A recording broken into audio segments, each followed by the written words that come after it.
everybody. Welcome back to another episode of the Fantasy Cast, episode 21, I believe, if my calculations are correct.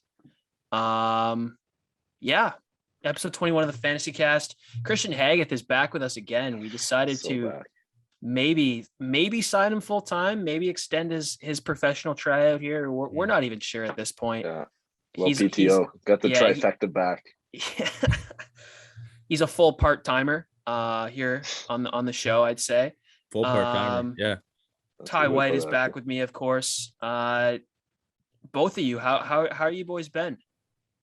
I'll let you go first, Christian. Oh, I've been great, man. Just been doing me. You know, classes are back up, but still here in Toronto. So, you know, it's been all right, but you know, just been chilling. How about you, Ty? Kind of the same. Classes resuming. I'm going back downtown tomorrow. And Loch, I'm actually checking this. We got this wrong a couple times. This is actually episode 20. I was gonna say this is episode 20. You told me it was episode. It was. I had no idea what episode. Nobody told you anything. We're not keeping track of this anymore. This is the first time that all three of us have been together since episode 8. So, a little while, and that was back in. That was 2 months ago. So, it's great to be here with all of you. This episode is going to be a little bit different than other ones in the sense that it's going to be shorter, but obviously that's because there's no fantasy to discuss because people are declared champions and the season's long gone. However, we're just going to talk about the NFL.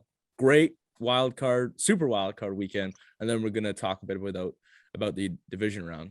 You guys want to hop right into it? Actually, you know what, Lachlan, how are you doing? Because we didn't bother to ask. Oh, thanks, man. Oh, you're welcome.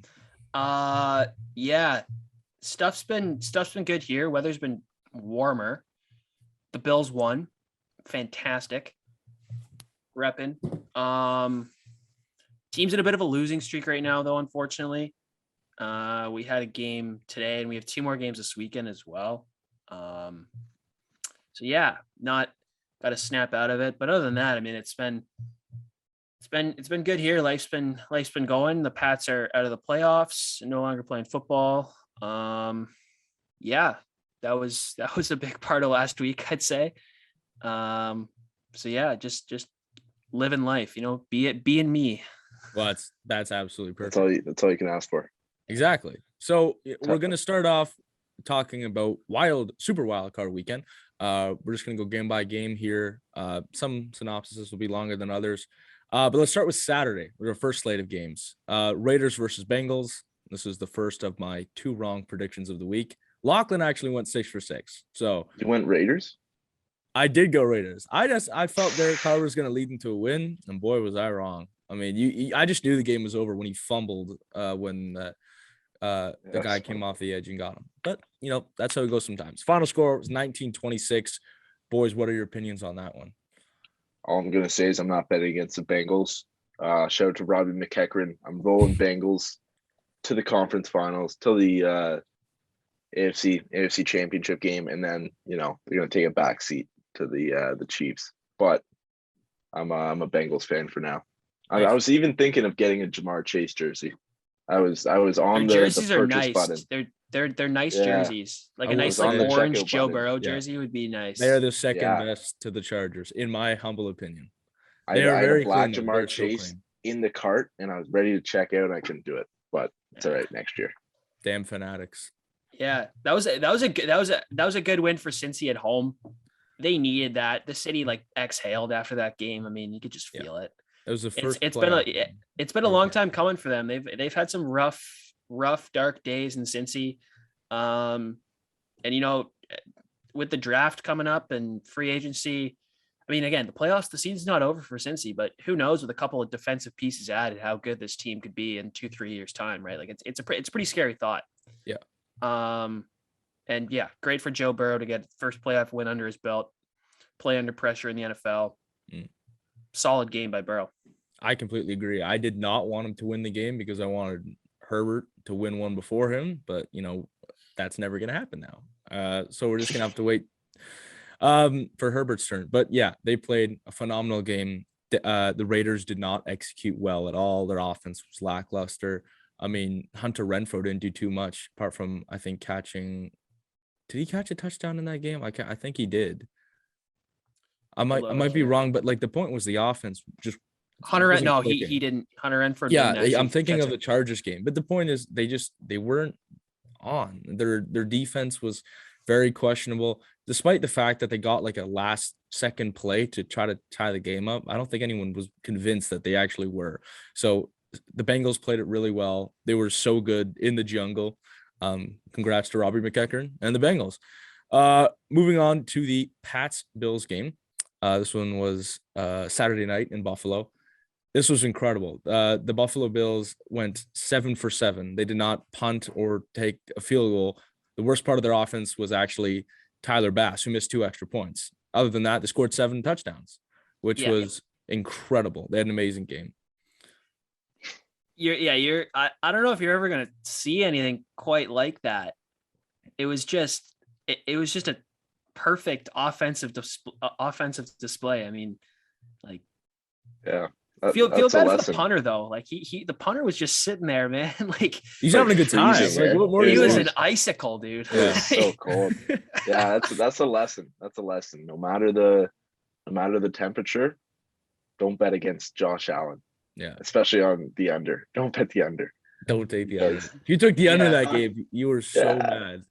You lost in the first quarter, probably. Or no, I did. I did take the under, and didn't turn out well because I saw these stats that Josh Allen's 0-5 in the cold weather, and Bill Belichick. I thought he was going to play really slow. No, it didn't happen. So whatever. Well, if you look this year, Buffalo was a terrible cold weather team. They were just like you said, they lost to New England, which makes no sense. They lost to New England in a primetime game at home under the lights. So they were just awful. And given the wind conditions weren't as bad, it was still really cold. I thought it would be a lot closer. And now there's talks of you look at the Patriots situation. I don't agree with this necessarily, but there's talks of people or analysts saying that maybe you should consider trading Mac Jones or looking for other quarterback options for the reason that if the Patriots ever get to a game against when say the Chargers get a better team, you look at quarterback matchups facing Justin Herbert, facing Mahomes, facing Josh Allen, facing Joe Burrow, he loses every time. And he just doesn't have the skill level to get to that sense unless he has a fantastic team around him, which Brady always did. So you'll never win in a shootout kind of match. So there's a lot of controversy over that recently, but I'm not going to speculate too much on that. I still think he's a good quarterback. Yeah, that's all. That's kind of bogus. Mac Jones is a good quarterback. I mean, he's good, but not as good as the other guys. That's the conversation. Especially Herbert. I mean, no crap. Who are we talking about right here? Okay, moving on to the Sunday slate of games. First off, at 1:00, we know why they scheduled this at 1. It was the Eagles and Bucks. Final score 31-15 with a bit of some crappy points there scored at the end by the Eagles. Yeah, that score sounds closer than it really was. It was It was what, 31-0? It was actually for a long time. And Loch, we predicted this almost perfectly. I mean, it's just dominance. That's why they schedule it at 1:00 on a Sunday. Like, come on, like. I know it was one of the more surefire predictions you could have made in the playoffs. And you know what? Kudos to the Eagles for getting to the playoffs. You know what? I mean, they somehow made it. I don't know. I still don't know how they did it. Seemingly lackluster middle part of the season. I don't think they beat a playoff team. That was a statistic that I saw. They actually didn't beat a team that made the playoffs, but they beat all the other crap teams. So they took care of business in that sense. And they got crapped on when it mattered most. Yeah. I mean, in a sense, though, that bodes well for Tampa, just get their playoff legs under them, get the ball moving a little bit. And they're going to be another dangerous team down the stretch, no doubt here. So yeah, for sure. It's always funny when you see a team sitting their stars during a playoff game. Yeah, like in that fourth quarter, they're telling Brady to take a seat. But I know, but I mean that one was not a surprise to anyone who watched that game. Next up, which was the middle slate here on Sunday, which arguably was the most exciting game of the weekend, perhaps most close game, maybe. It was a 49ers Cowboys, a long-time rivalry. Cowboys haven't won a playoff game in 25 years, and that continued on Sunday. When Lachlan was right, the 49ers did come out winning. Deebo Samuel played an amazing game. Cowboys just shot themselves in the foot in this one. I mean, you're not going to win a game with 14 penalties taking on your side. You could see the fans were disgusted. People were literally crying and they were showing it on TV. I not to be honest, I kind of found that funny. So did Stephen A. Smith, as we saw on social media. How about them Cowboys, man? What a joke. Like, they're such dude. And the fact that they were on Nickelodeon too. Oh yeah, getting slimed on. Getting drooped on. That doesn't get worse than that. Yeah, that's so true. It's just, I don't know why. Jimmy G, he's playing good. They're playing good football. The defense was great. The 49ers are a good team, and Kyle Shanahan's a genius. Like, it's just a great mix altogether. And the Cowboys just, I mean,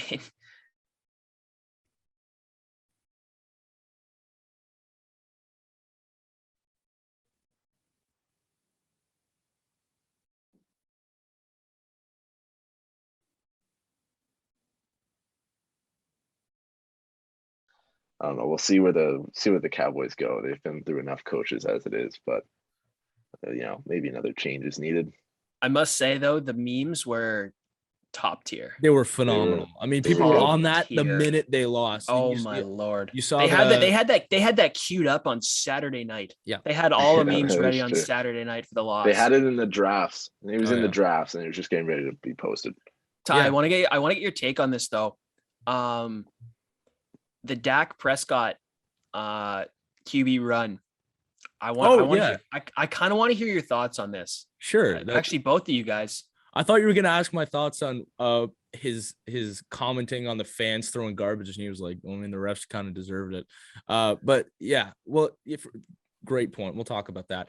In my opinion, I thought it was a good call, but when you see the memes of like, it was poorly executed. Poorly executed, exactly. When you see the memes of like 0 seconds left, 14 seconds left, 0 timeouts, and you call QB draw like on Madden, you mean like, what the hell are you doing? You look like an idiot. But it was a good call if Dak slid maybe 2.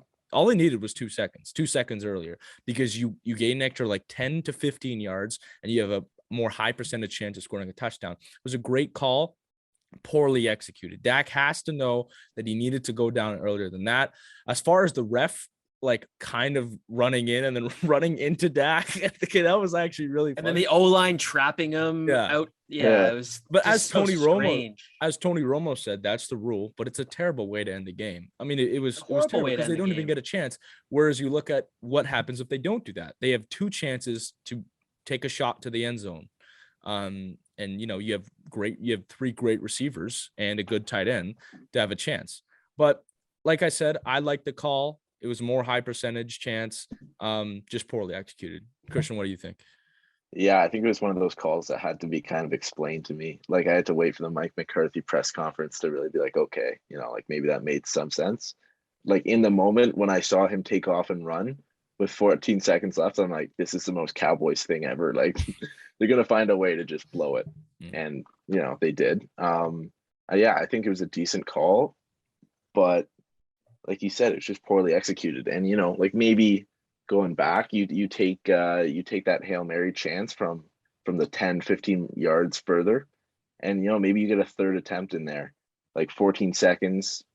Yeah, like it would be close, but you get at least 2. And I think it's just one of the heat of the moment play calls that you can't really criticize too much. And Mike McCarthy probably had that one thought out pretty well, just didn't go to plan really. Well, was it a design draw? Because it looked like the receivers, because the receivers, I guess, kind of parted the seas for him a little bit. Yeah, but it didn't look like Dak at least like was in the gun for a second and looked to throw before he just took off. Yeah, well, that's a lot of draw plays are drawn up like that because you want them to think that that's all it takes is a split second to think that you're going to pass, and then you have a running lane open. And obviously there was no one in the box. There were no linebackers there really. I mean, yeah, because if he was to try passing play, like to get 15 yards alone off of just a passing play, like, they're going to rush 3 or 4 and drop 7 or 8. Yeah. And it takes a good amount of time. And if you look at what happened, all of their corners were guarding the side of the field and they had 3 guys deep. So like I said, poorly executed, but decent play call because you get 10 to 15 yards closer. Moving on to the Sunday night game on NBC, Chiefs and Steelers. We knew what was going to happen. However, the first quarter was pretty interesting in the sense that TJ Watt gets a fumble recovery for a touchdown. I think it was a fumble recovery, or was it a pick? I think it was a fumble. I know it was TJ Watt. Yeah, it was a defensive touchdown. It's called Arrowhead. That, yeah, and it was quite impressive. And you're looking at this like, can Big Ben do this? No, he really can't. Like Patrick Mahomes put him to sleep. Big Ben's probably done. Great career though. Steelers put up a decent fight. They knew the odds were stacked in their favor, or stacked against them, I should say. But yeah, the Chiefs just kind of continue to roll, and they're looking dangerous yet again.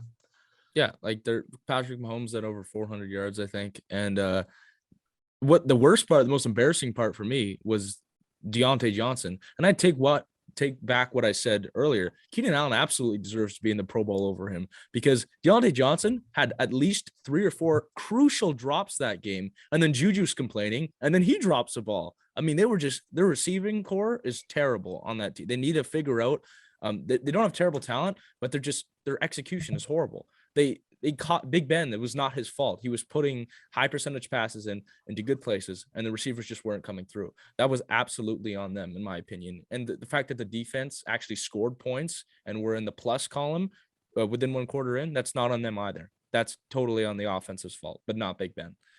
Yeah, that's always been a criticism of Deontay Johnson. Like in past fantasy seasons, like he gets the looks, he gets the targets, and he's an athletic guy. Super fast, but he just drops the balls, and like that as a receiver you gotta catch him, and that's just kind of been his downfall for a bit. So shined through in when it mattered most, which was unfortunate for Steelers fans, but on to the next. They should be thankful they're even in the playoffs. In the first place. Absolutely. Similar to the Eagles, man. Like yeah, exactly. They're just happy to be there. Like, just seriously. Yeah, but Big Ben, great career, probably first ballot Hall of Famer, 2 Super Bowls. He's in top 10 in both passing touchdowns and passing yards. So great job, Big Ben. The amount of injuries that guy overcame in his career. It's just crazy. The amount of adversity that he faced over his career, unheard of. And public controversy. I'm not going to go into that. Good job, Big Ben. Monday night, which is the final game, Super Wildcard Weekend, the first Monday night game ever in playoff history between the Rams and the Cardinals. And we were spot on this one as well, Lachlan. The Rams came out and they dominated the Cardinals. I mean, this one wasn't close. Not at all. Kyler Murray sitting on the bench in the, I think it was the third or maybe early 4th quarter, just depressed. Like, he couldn't do much out there. When you have the funniest part for me was when he was trying to throw, and this happened earlier in the season, but he got called for intentional grounding. He tried to just get rid of it in his end zone and was picked off for a touchdown, like from 5 yards out. So that was pretty funny. I think the funnier part of that play was that on the whatever the Manning show is. Yeah. What is it called? Like the Rock was. Yeah, the Manning cast. It's hilarious. The Rock. The Rock was like, all right, guys, you got the Cardinals, their backs against the wall here, just take it play by play, just one play at a time here. I think they got the tools, they can do it. Kyler throws a pick, and you just see like the Rock, he's just like, oh, and then he picks up a big bottle of wine. He's like, well, might as well start drinking. And he just like he's just fisting this bottle of wine. You're like, okay. Christian, any thoughts on the game? Yeah, I mean, I think I agreed with your guys' take on that. The Rams, I thought were going to come in and just hand it to them. Matt Stafford earning his first playoff win ever. Congrats to him. Shout out to Matt if you're listening. And I think it came down to kind of that experience. Like the Rams, like their defense is unreal. Their offensive talent with Cooper Kupp, Cam Akers showing out like that, unreal.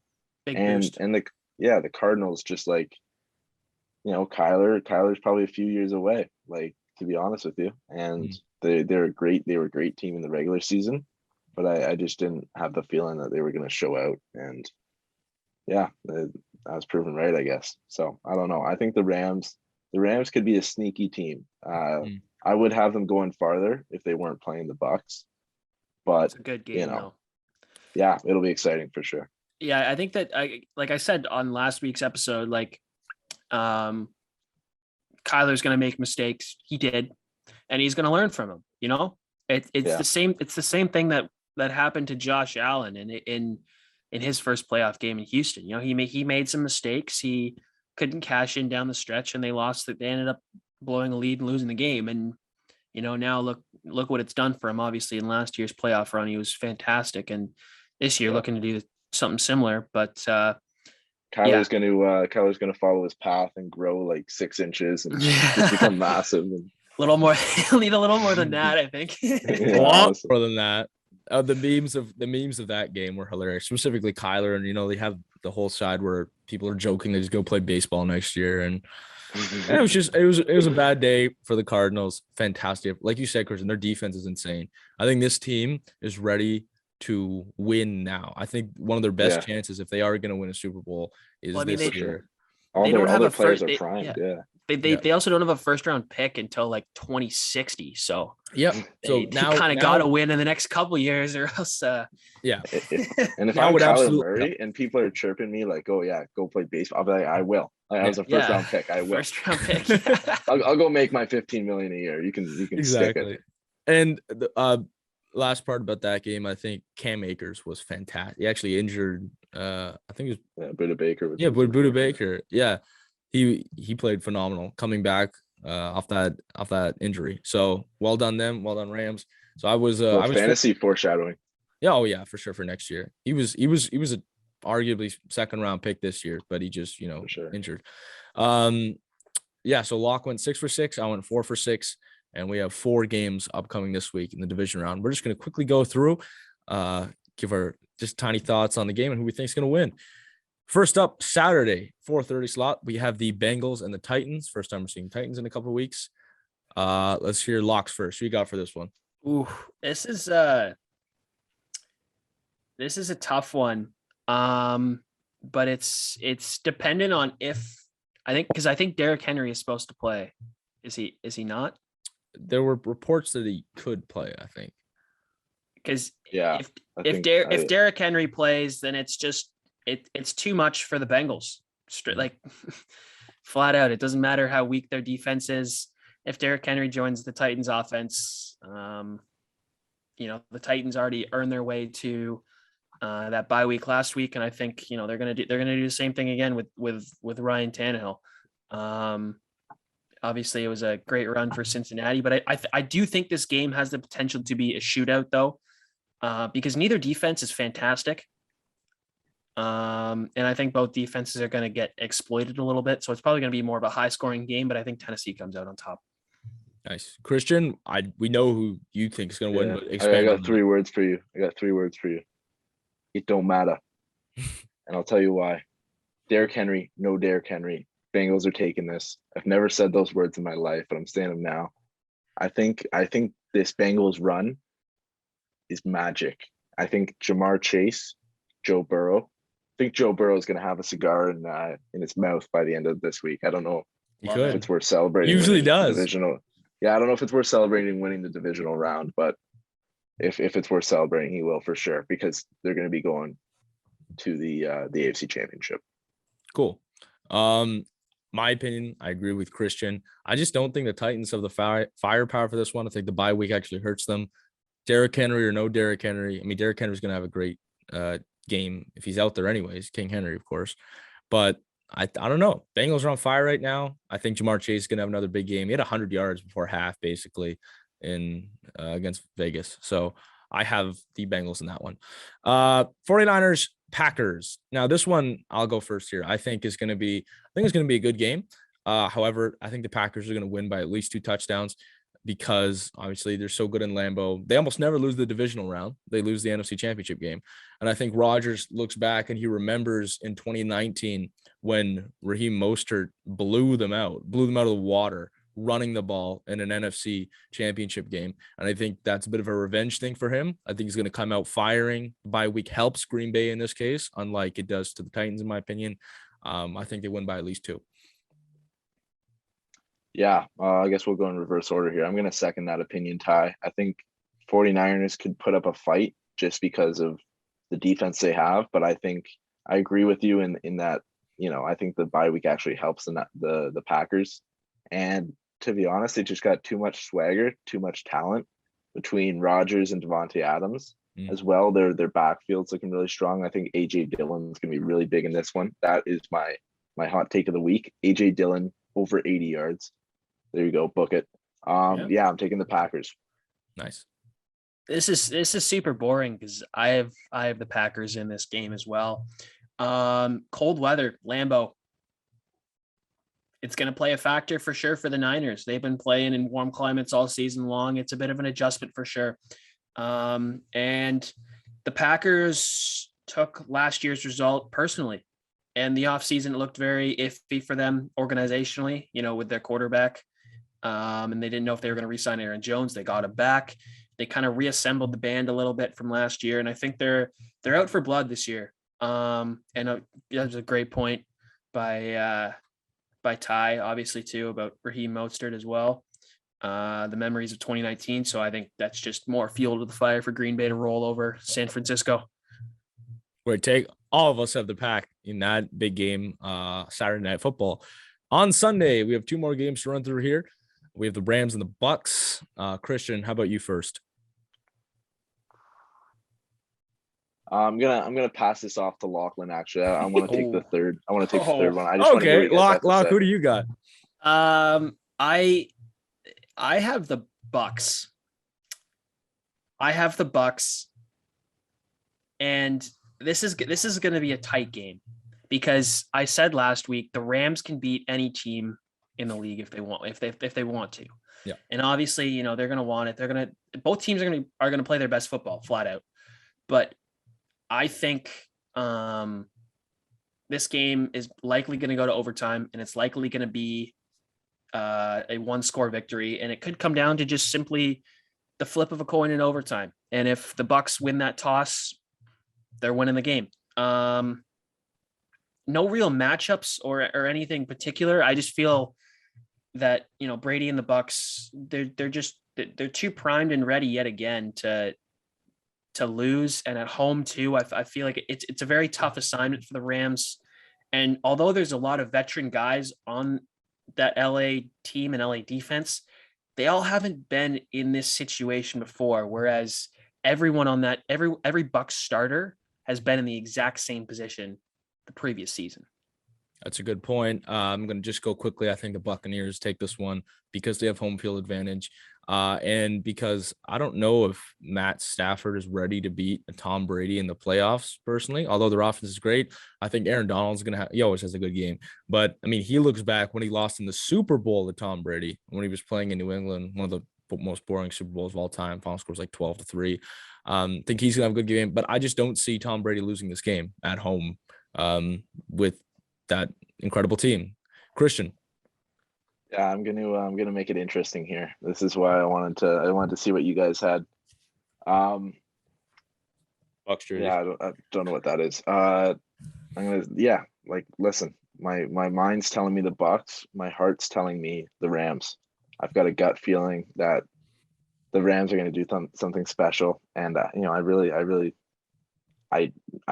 would say every other time don't bet against the GOAT, and I don't want to bet against the GOAT, but I'm betting against the GOAT and taking Rams.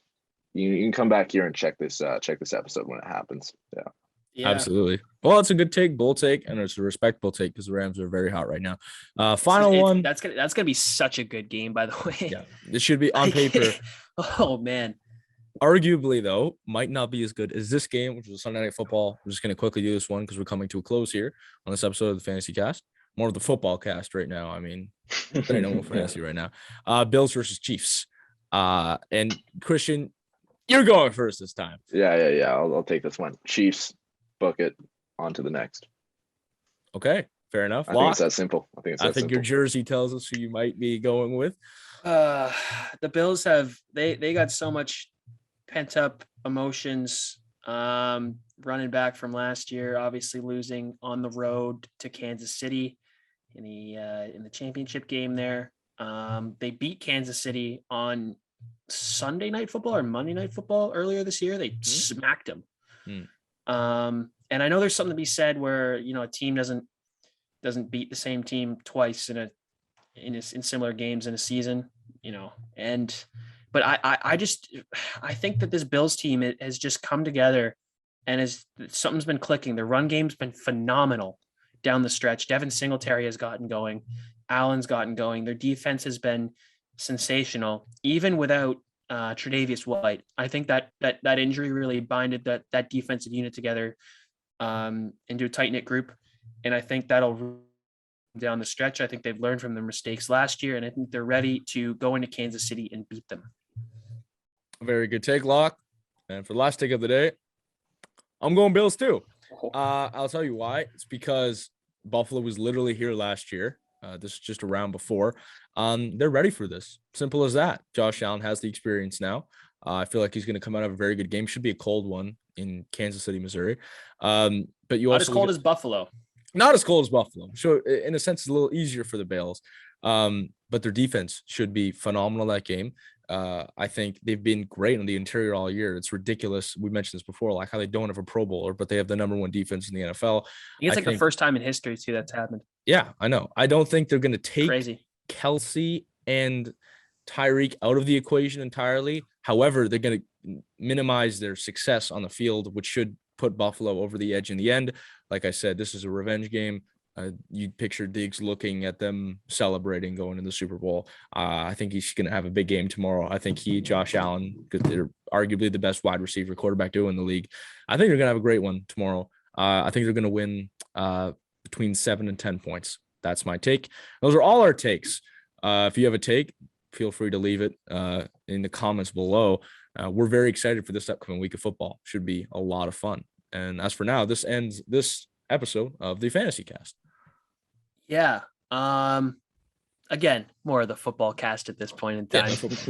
Not much fantasy talk here, obviously, because the season is over, unfortunately. But yeah, so this, just to get the record straight here, this is episode like 20, right? Yes, 20. Yeah. Thanks for tuning in. I'm just completely out to lunch on the episode numbers here. Like I gotta really go back and check. That should be the name of this episode. We honestly don't know. No. What episode question mark. Exactly. Yeah. All right, thanks for having me on again, boys. And yeah, seriously, it's always a pleasure. The full part-timer, Christian Haggith. Yeah, we'll Ty and I'll have our weekly meeting and decide if you're gonna make the cut again for next week. No, I'm kidding. Anyway, thanks again for all the support. And if you have any fantasy football takes, actually football takes in general, you can feel free to reach out to us. This has concluded episode 20. That's right, episode 20 of the Fantasy Cast. We will see you guys all next week. Enjoy the football. Peace.